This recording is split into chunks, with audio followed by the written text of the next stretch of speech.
intros were made, so I will introduce myself. I'm Goli Sheikholeslami. I'm the CEO of POLITICO, and Frank does not need an introduction. Representative McMorris Rodgers is with us today, as is Kellyanne Conway, so thank you so much for joining us. Since there are three of you here, I'm going to sort of direct my questions, but I'd love to make this just a lively conversation, so jump in at any point. Also, we are going to leave some room for questions, so if you want to start thinking about your questions, please do so. Chair McMorris Rodgers, I thought I would start with you and really ask about, you have long been an outspoken advocate for tech reform and data privacy legislation. The data bill that you've championed this Congress was notable as it gave citizens rights and choices over how their data is used. But it unfortunately didn't pass. Not yet. Not yet. But you are retiring. And so I was hoping that you could maybe talk a bit about what you think happens next, and also with the new Congress coming in and a new Republican Congress, what you see happening in the next year or so. Okay, great. And thank you for that question. And it's just great to be here with Frank McCourt and Kellyanne Conway, and just appreciate your continued focus on the importance of individual liberty and a new era on the internet. And I just think that this is a very important conversation that we're having.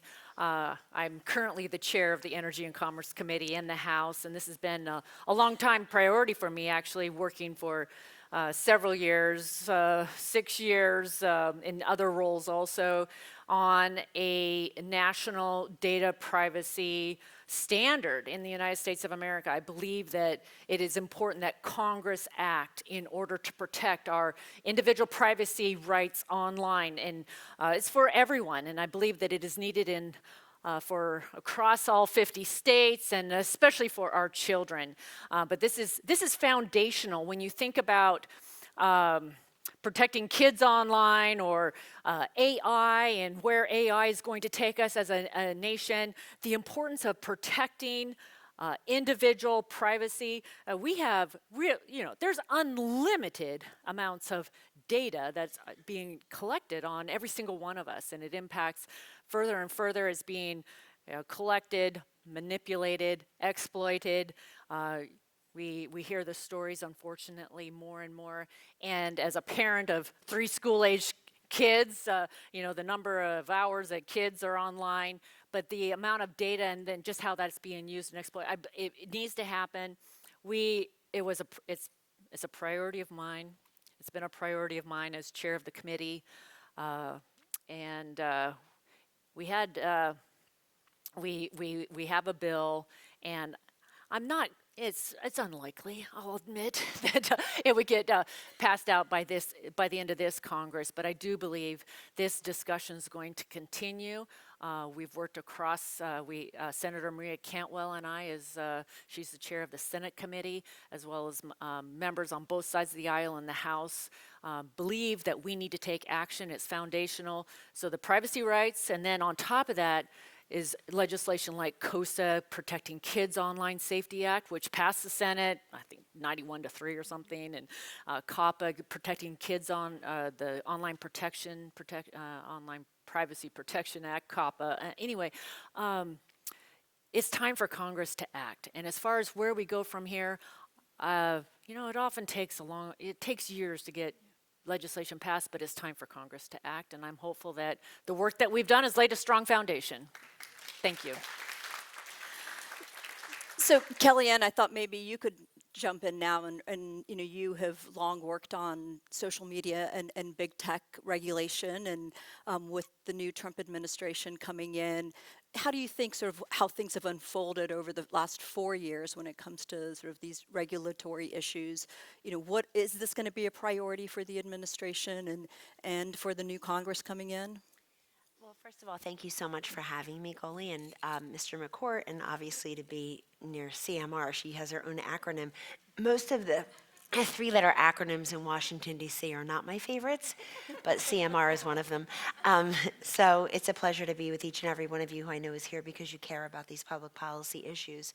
Most of what President-elect Trump and his administration prepared to do is to deregulate, not to actually regulate, and probably looks at just writ large, probably looks at the last several years as too much legislation, appropriation, regulation, and gesticulation, and wants to get back to, I think, a good balance.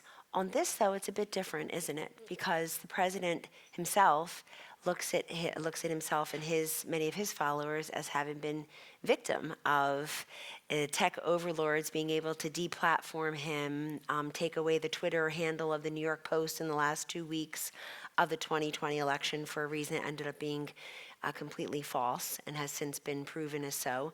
So this is somebody who released a video basically calling for an investigation of Twitter at the time.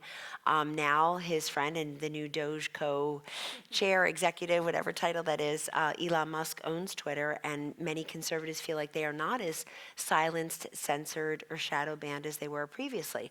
All that's to say is, I think President Trump's approach to technology is inclusive, not exclusive. But as with every other public service and good, especially ones that are fairly new, and let's face it, technology is not new, but it's always going to feel new because of its new iterations and new entrants coming into the marketplace. And so it's new enough that what we do as a society is we hope that the benefits of it can be enhanced and promoted and not overly interfered with by a federal government overreach, but at the same time to mitigate the natural dangers that occur with any good or service that does have public benefit. And I think technology would fall into that same category. I'll give you an example of the way President Trump used technology and the way he thought about a technology issue just in this last calendar year, just 2024. He was being told by many people, except for maybe 3 of us, everywhere he turned, he had to ban TikTok, ban TikTok, ban TikTok. I want to hold China to account too. So does he. I've got a really long list of holding China to account before I get to TikTok. It includes the #1 killer of 18 to 45-year-olds in this country, fentanyl. It includes the origins of the COVID virus. It includes Taiwan not being militarily vulnerable, let alone invaded. It includes the religious minority, the Uyghurs, not being persecuted and worse. It includes a whole bunch of things. And so I think it's a very Washington thing to say, ban TikTok and we'll really show China. And it's a very Trump thing to say, well, hold on. I'm Donald Trump. I know how I'm going to hold China to account. But tell me more about the 180 million U.S. users monthly. And I said to President Trump, I'm not even on TikTok. If somebody sends me a TikTok, I tell them, oh, can you open it on your phone? I don't even have it. Just seems like too much to do. I don't have Instagram, don't have Facebook. It seems like too many things to think about. And so I say this because he ended up going on it. And just today, Forbes magazine showed that of the 10 highest engaged TikToks, I guess that's what you call it, a TikTok, right? Of 2024, 8 of the 10 were from him, from his campaign, and 5 in the last week alone, including McDonald's. I only say that because I think it just shows the need for balance. It doesn't mean that we shouldn't think very seriously at all times about China's role in AI, in technology, in lithium batteries, and you name it, in chips and you name it, in our technology. But at the same time, to make sure that we're punishing the right actors and not hurting the wrong actors. But I think that President Trump has long talked about Section 230. Again, a lot of this has to go through Congress, but we worked on that in his first administration. He worked on the Huawei issue. He worked on 5G. I mean, there are a number of things that we did and that we'll continue to do. And I feel that as somebody who uses technology, meaning President Trump, and uses it so well and understands it so well, he has always said that we need to protect our children. He did that with the drug crisis. His wife, our former and future First Lady, the incredibly impressive and brilliant Melania Trump, with her Be Best platform, was all over this, went and met with the tech companies to try to, that's what I say every time you show me other First Ladies. But on protecting children and their safety and well-being, she has always been on top of that, and I believe will continue to put kids first in her public platforms and what she works on, and took it upon herself to fly around and go and meet with tech companies to invite them to the White House to try to find a way to protect our children online. I want to put my 8 cents in for KOSA. It passed the Senate 91-3. I'm hoping an influential member of Congress and outgoing chairwoman of Energy and Commerce, Cathy McMorris Rodgers, will help nudge her congressional colleagues along, because for some reason they need it. I don't think this should be controversial. I know the tech companies are probably watching this, or someone will say, did you hear Kellyanne say that you should get on board with KOSA? Yes, for whatever that's worth from me, you should get on board with KOSA. There are, even if the people say, even if the tech companies say, well, we have the guardrails in place, these are the same tech companies that testified under oath, not once but twice this calendar year, in the House and the Senate, or last year and this year. One of them stood up and apologized to parents while he was there. So there is no identification of the need. We just need to supply the demand. And the demand is real and present. And I think also we're going to see what's happening with new media companies, old media companies, tech companies. There's a lot of churn right there in that entire space. But I'm happy to report that for adults, most of it means that you have agency and accountability and choice. I love all the newish innovators and job creators in the country, like a Frank McCourt, who are at least thinking very deeply about what it means to have your data out of your control. These athletes have name and likeness immediately, and yet everything that you own about your profile goes out the door to someone else that you'll never meet. People don't like when it's a bureaucrat in Washington, nameless, faceless, windowless office. I don't know that we should all be so thrilled that it's someone we'll never meet on the other coast, pawing through our personal information. In fact, I don't know that we'll ever be comfortable with that or should be comfortable with that. So, yes, okay, cool. So, Thanks. sorry, so if we have time, I'd love to come back to sort of, you brought up two issues that if we have time, the China issue and child safety. But before we go there, Frank, you and I were just talking for a minute backstage about how you feel like things are finally changing. And you've spent a lot of time on the Hill, met with dozens of policymakers. Can you talk about what change you're seeing and if you're optimistic about what's going to happen next? Two different questions. Yes. Change first, and then optimism and so forth. The zeitgeist is definitely changing, and if I go back to when this school was founded, 10 plus years ago, we thought of tech very differently, and then moved 5 years ago with Project Liberty started. Even then, people were not that concerned, let's say. In the last 3 or 4 years, and I would say at an accelerating rate, so even in the last year, it's been massive, the harms are clear. The damage is clear. I mean, what the Congresswoman has been working on for several years, right, around these bills. This is coming to the surface. People are seeing it, hearing it, and sadly, there's more and more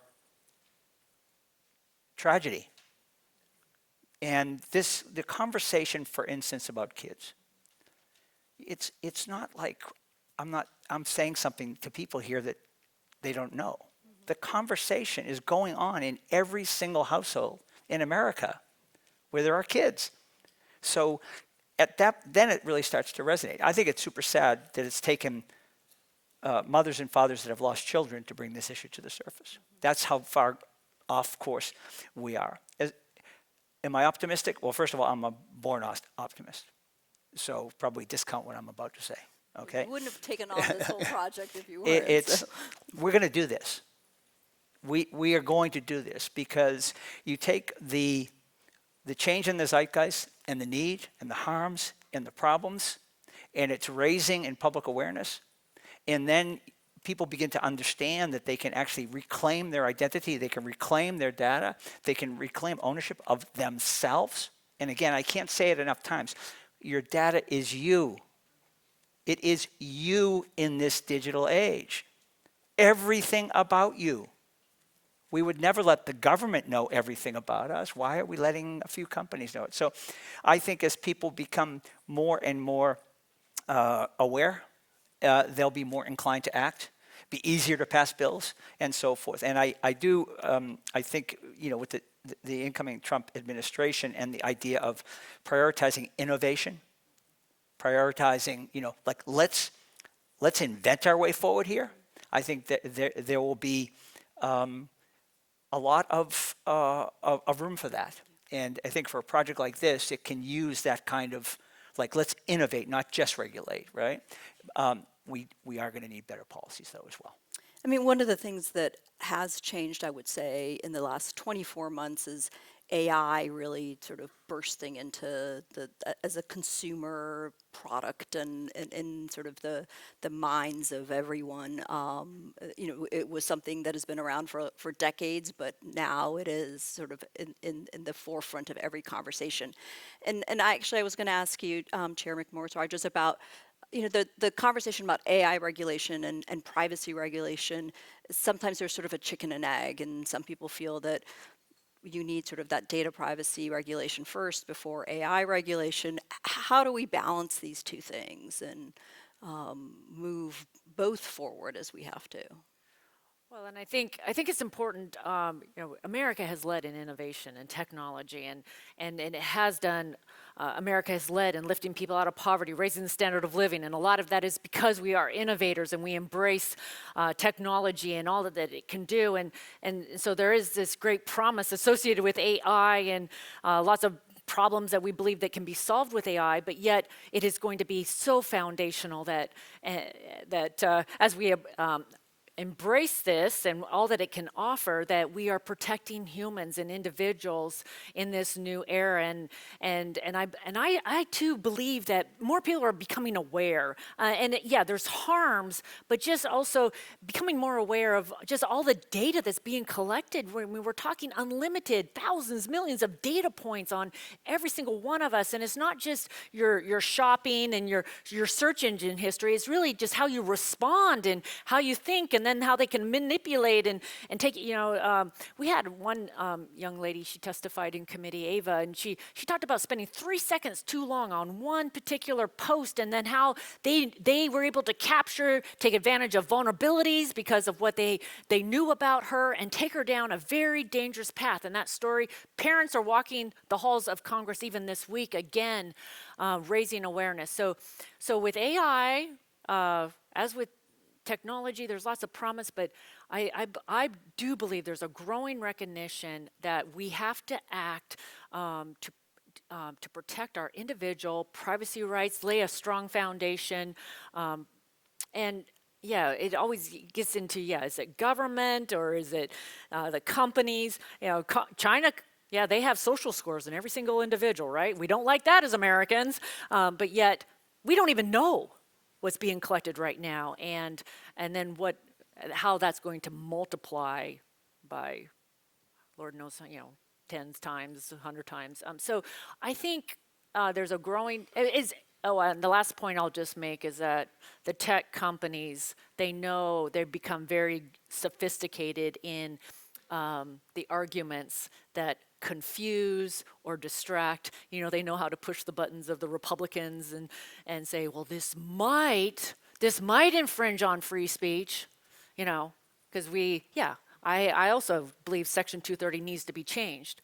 Or on the Democrat side, they know what their hot buttons are, and all they are doing is confusing and then creating enough confusion that Congress, then for whatever reasons, we can't get a bill out of committee or can't get it out of the House. So, but anyway, we're going to overcome that, and it's going to be more conversations like this. Thank you very much, Frank and Project Liberty. It's going to be more parents. It's going to be and I think that the Trump administration is in a, J.D. Vance, for example, has been a big voice on KOSA and a co-sponsor of the legislation and saying that we have to act to protect kids online, but it's across the board. Frank, Kellyanne, anything you would want to add to that? I just would say one thing about AI, because please don't separate in your mind, everything that's going on with the internet and social media and generative AI. algorithms are AI. Okay, the algorithms that are causing all this mess already, that's artificial intelligence. Large language models, which is what generative AI is, they're just predictive models. They're just models that process so much data that we create, and they just predict the next word.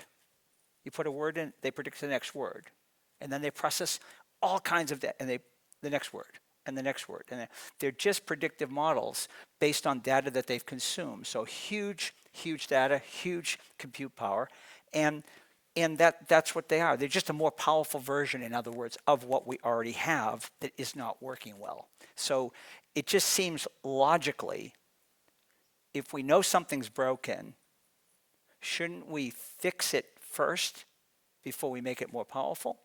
And then fix it and make it more powerful, because AI could be, a generative AI and these models, all of it is great. The tech is great, the internet is great, but not the way it's being used, because it's really become a highly surveillance-based, extractive, centralized, autocratic technology that is really hurting us, and not just kids. It's hurting all of it. It's hurting the ability for you as an elected official to do your job. It's contaminating our ecosystem, our information ecosystem. And it's just destroying things we love. And so we're going to give all that, give everything we love away for a free app? It makes zero sense. So I think we have time for one question. I think there's a question up front here. Hi, thank you so much. So I'm a European tech founder who, like many of my peers, moved to the US to kind of like escape stifling regulation and to growth environment where things like GDPR amounted to not much more than every website now having a cookie pop-up. So how do you, as US legislators, look at things like GDPR? Is it that they are the wrong policies, or is that policy alone is not enough? Do we need to fight fire with fire? And is there like equally a tech problem here? I'll start and just say that I thought that was GDPR was heavy-handed. It was very just added a lot of cost, a lot of requirements, and it's only made it harder for the small startups, right? The larger companies have figured out how they can hire the attorneys and spend the money to fulfill GDPR, but yet it's especially difficult. I have in my head like it's at least it's $1 million to 15 million just to implement, and so if you're a small startup company, that's going to be overwhelming to you, and it just makes you it's done what the larger keep getting larger. So I don't believe in that type of an approach. That is not what we have been advocating for the United States. And what we're saying is we need to put into place that as an individual you have privacy rights, and that you have the right to know what is being collected and what's being stored and and if it's being sold. And so it's giving you the right to know what the profile is that someone has on you. And the legislation that we put forward this year, it was so an entity, a business would be limited to collecting only what they needed for that business purpose, and anything beyond that, they would have to get your permission. They would have to notify you and get your permission if they want to be collecting other data that might be not interesting for them to know. I know, like the realtors, they love knowing every house that I'm looking at, and and where I live, and everything that I'm sure they are tracking me, and they know that I'm house hunting right now, right? But they shouldn't, and that might be a valuable service for me also. But I should have the right to know what is being collected, whether it's on an app or on my phone, and that is what is missing today in the United States of America. So using your data probably get a discount because on your house. I think the Even better. I think the point is that look, policy making is a deliberate process. It moves slowly. Tech moves very fast. We could sit and make policies that we think are going to work great for today. The tech is already in the next place. You can't have a viable, I would say, even like thriving democracy without a technology stack that is harmonized with it, right? That is actually embracing the same values and principles. You might hear people say from time to time, we need a digital Bill of Rights. I say, no, we don't. We need technology that honors the Bill of Rights we have. Why are we fighting about privacy and censorship and moderation and all these things? We have laws about all that. We need technology that's actually built and is optimizing, right, for the and keeping in mind the laws and the rights that we all have as human beings. But once our data is taken from us, and these companies now have so much power, we're all left asking our elected officials, please pick up the pieces for us. Please pass a law to protect the children. Please pass a law to do this. Please pass a... It's never going to work. The tech is too big and powerful. We need to fix the technology so it's in harmony with our policy objectives. So we're almost out of time, but I'm going to ask one last question, and maybe Kellyanne, you can sort of close us out, and please everyone else jump in. But what do you think is missing from the debate right now? What do you think? What should we be talking about that we're not talking about? That's such a great question. I think what's missing from the debate is what people expect from technology beyond where we see them in the digital marketplace, maybe acquiring their goods, their services, their education, maybe their work, their friendships and whatnot. I think we should ask people to tell us a little bit better rather than try to scare them over here and help them over here, how they're balancing it. But here's the main thing that concerns me about technology. It's something I've been talking about for years, so I'll end this here. Maybe what we're missing is the growing number of Americans anyway that live their lives almost exclusively online. It's a scary ass number. And it was a pre-COVID number, probably is much higher now, but it's more choice, it's more by choice than by circumstance than you might think. And so there are people in this country who don't leave where they live very often to look other people in the eye, a boss, a friend, a loved one, an acquaintance, a stranger, to try to make connection and contact. And so that may be, I think, one of the worst parts of technology, because we actually have made it easy and welcoming and incentivized by saying it's cheaper than going to an office, commuting, having a work wardrobe, trying to go out and spend money on cocktails and dinner to meet a romantic interest or a friend or a group of strangers who might be your friends. We've made it so easy to be so isolated. And I fear that I read the statistic about a year and a half ago, it was about 12% of Americans. Doesn't sound high. That is a scary number. If it's 1%, it's a scary number. I'm saying live more online than offline, that most of their engagement is staring at a screen. And I will tell you that during COVID, a lot of people only were on technology. I think it had its benefits. I know I worked in the White House. Everybody else was complaining they were home with their families, their kids. I was at the White House not complaining that I was home with my kids and trying to get it right every day. And the one thing I noticed great about technology was so many elders, for example, so many Medicare recipients, 65 plus, were able to have telehealth visits online that they had never had before. I think the number was in the tens of thousands, and then it was in the millions all of a sudden. I said, wow, that's a great thing that we were able to just do. And it really happened because Americans were saying, I can't visit mom and grandpa. We're going to ship them an iPad. We're going to ship them a new phone, a new device. And then on their landline, we're going to teach them how to set it up and make sure we can see them. And then their doctor can see them. So it has great benefit. But the number of people not having any reason or incentive to engage offline, I think to me is one of the biggest threats. I do. Actually, that's an excellent point, and we're -3 minutes, so we have to bring it to an end here, but thank you so much to all of you. 30 minutes is nowhere near enough for this conversation. Thank you.